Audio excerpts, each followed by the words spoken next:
Guys, it's a beautiful evening. Just vaporized 4 of those sugar paste cookie piles from Walmart. I've got homework that's late, work that's down to the wire, and I just raw dogged my way through a 5-hour video essay on how to get 1 million views. I am flourishing and ready to entertain. Let's jump to the topic at hand. Some landscape, 3 categories, 5 minutes of your time. You know the drill, so strap on. This is gamer politics. Red versus blue. Donkey versus elephant. I'm talking, of course, about something that puts my entire channel at risk. This is keyboard and mouse versus controller. Now let's get some obvious stuff out of the way. If you're on console, 99% of the time you're using a controller, unless you've got some weird, morally dubious setup, and we're not talking about that. If you're on PC, you've got options. But of course, this also depends on the game. You're probably not going to whip out the DualShock for Civ 6, and if you're playing Forza with KBM, then you belong in a psych ward. In an article by Valve, they say that about 10% of all daily sessions use a controller. Big fat asterisk on that, because in fighting and sports games, 70% of players use a controller, and in racing and skating games, what skating games are even out? A whopping 90% of players are roller boys. Another interesting note about these games, there's a 100% chance that these players are sex havers, so congratulations on that. But here's our meat and taters. About 50% of players use controller for action and adventure games. I should note that only 7% use controller for FPS, but with broken aim assist and the rise of cross-platform, the controller is still worth consideration here. I think ergonomics are probably the most legitimate and mature reason to pick a device, because it's really about your long-term health. And it's because of that I know that the vast majority of you goblins won't give a shit about it. KBM enjoyers, I'm going to need you to take a seat.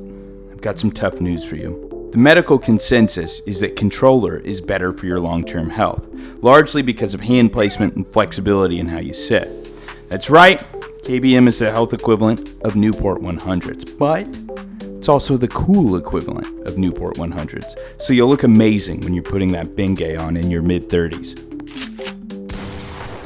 Now for this, let's focus in on the hotbed between controller and KBM, the FPS. I'm going to be blunt. From a flat, unadjusted perspective, KBM versus controller is equivalent to a hydrogen bomb versus a coughing baby. There is absolutely no contest. But aim assist is real. Should it be? No, I say keep them separate. But in our unrelenting quest to bastardize all competitive integrity, it will continue to exist. Most evidence suggests that aim assist consistently pushes controller performance beyond KBM performance, but this is dependent on the game. So while KBM is the raw dog best choice, controller wins another point here because reality is often disappointing. Looking at you, Apex. You fucked up.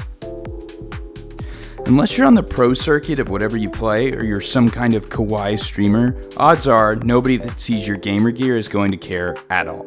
Nonetheless, loving how it looks is important. You build your setup around how you want to feel when you play. Don't let the haters tell you otherwise.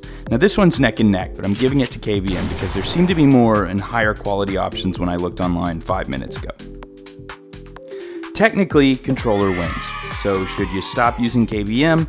No, man. Shit, no, man. I believe you get your ass kicked saying something like that, man.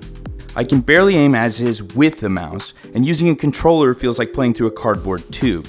And you tried typing out career-ending slander on controller. By the time you've typed you, I'll have you calling your therapist. This thing has culture.